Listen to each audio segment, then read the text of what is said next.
हमारे देश में अगर कोई अपराध करता है तो उसे जेल की सजा दी जाती है। अगर वह बहुत गंभीर अपराध हो तो उसे फांसी की सजा दी जाती है। संयुक्त राज्य अमेरिका जैसे देशों में फांसी के साथ साथ अन्य विधियां भी हैं, जैसे विद्युत प्रवाह, गैस चैम्बर में भेजना, बंदूक से गोली मारना या घातक इंजेक्शन से हत्या करना। इसी प्रकार सऊदी अरब जैसे देशों में सिर कलम करने जैसी सजाएं होती हैं। हालांकि पुराने जमाने की सजाओं की तुलना में ये सभी आधुनिक मृत्युदंड कुछ भी नहीं है। प्राचीन सजाएं कहीं अधिक भयानक थी।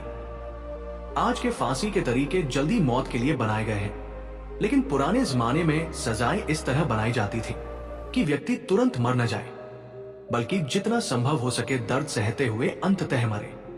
ये सजाएं सार्वजनिक रूप से दी जाती थी ताकि अन्य लोग डरें और अपराध करने से पहले 2 बार सोचें। अब हम कुछ सबसे भयानक सजाओं को देखेंगे जो विभिन्न देशों और समयों में उपयोग की गई। लिंची, 1000 कटों द्वारा मृत्यु।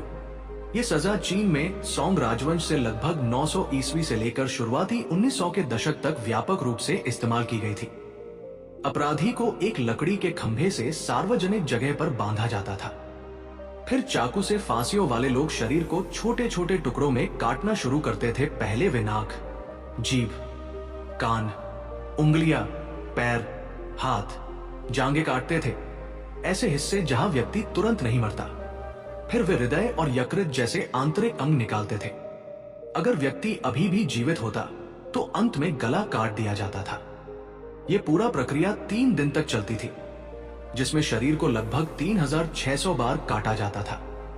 इसलिए इसे 1000 कटों द्वारा मृत्यु कहा जाता था। सजा के बाद विकृत शरीर को सार्वजनिक रूप से घुमाया जाता था ताकि लोगों में डर पैदा हो।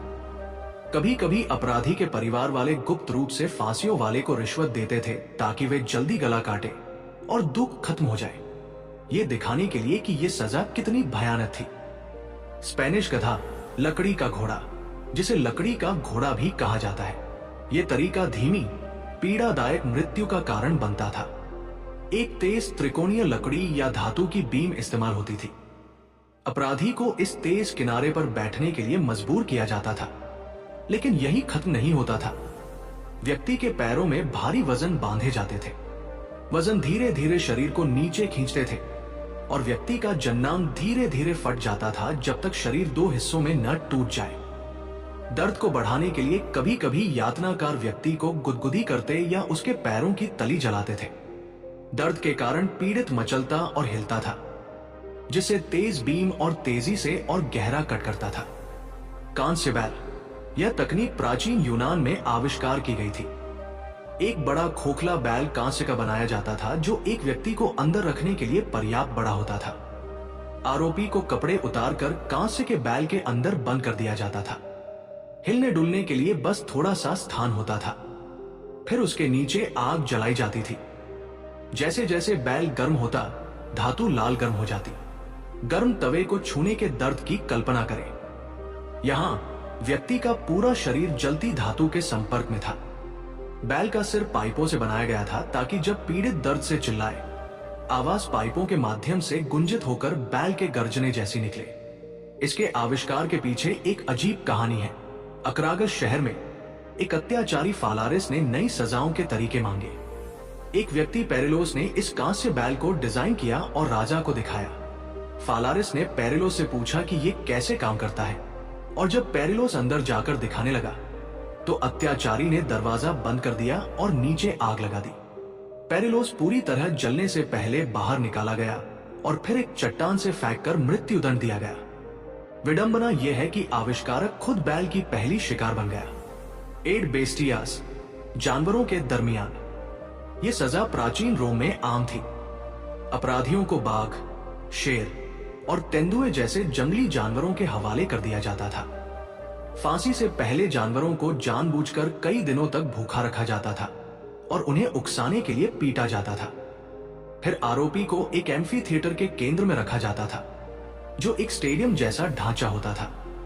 भूखे, क्रोधित जानवरों को हमला करने के लिए छोड़ा जाता था।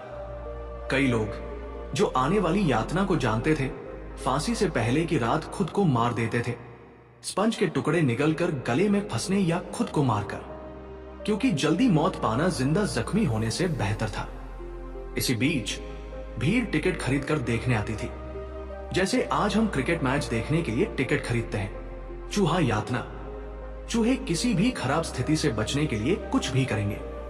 रोमनों ने इस प्रवृत्ति का उपयोग यातना के लिए किया। पीड़ित को बांधा जाता था, कमीज उतार दी जाती थी और चूहों से भरा बाल्टी पीड़ित के खुले पेट पर रखा जाता था। शुरुआत में चूहे बस थोड़ा दौड़ते या हल्का काटते थे, जिससे गुदगुदी या हल्का दर्द होता था। लेकिन फिर बाल्टी के ऊपर गर्म कोयले रखे जाते थे। बाल्टी जैसे जैसे गर्म होती, चूहे बढ़ती गर्मी सहन न कर पाते और भागने की कोशिश करते। कोई रास्ता न होने पर वे पीड़ित के पेट को खरोंचते और काटते, शरीर में घुसते, अंग खाते, जबकि पीड़ित अभी जीवित होता। अगर पीड़ित इस यातना से बच भी गया तो यातनाकार चूहों द्वारा बनाए गए घावों में सीधे गर्म कोयले डालते थे। इस तरीके का उपयोग पूछताछ के दौरान जानकारी निकालने के लिए भी किया जाता था। त्वचा उतारना, जीवित छीलना। यह सजा चीन के मिंग राजवंश के दौरान शुरू हुई। एक छोटा सा घाव जहां त्वचा थोड़ी सी उतरती है, वह भी दर्दनाक होता है। कल्पना करें कि पूरी त्वचा जीवित रहते हुए उतार दी जाए। त्वचा मांसपेशियों और नसों से मजबूती से जुड़ी होती है, इसलिए आसानी से नहीं उतरती। इसे ढीला करने के लिए पीड़ित को नग्न किया जाता था और कई दिनों तक धूप में रखा जाता था या कभी कभी उबलते पानी में डुबो दिया जाता था, जिससे त्वचा खुल जाती थी।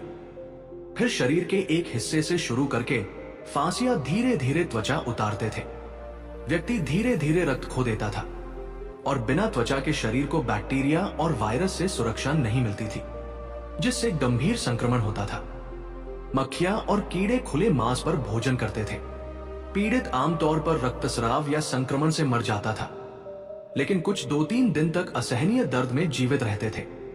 अगर अभी भी जीवित होता तो अंत में उसे उबलते पानी में डुबोकर मारा जाता था। दूसरों को डराने के लिए त्वचा उतारे गए शरीर को सार्वजनिक रूप से घुमाया जाता था। तो दोस्तों, ये प्राचीन काल की कुछ भयानक सजाएं थी। और भी कई समान रूप से भयानक तरीके थे। उनके बारे में सुनना भी डरावना है। कल्पना करें कि जो लोग वास्तव में इन्हें झेलते थे, उनके लिए ये कैसी स्थिति रही होगी।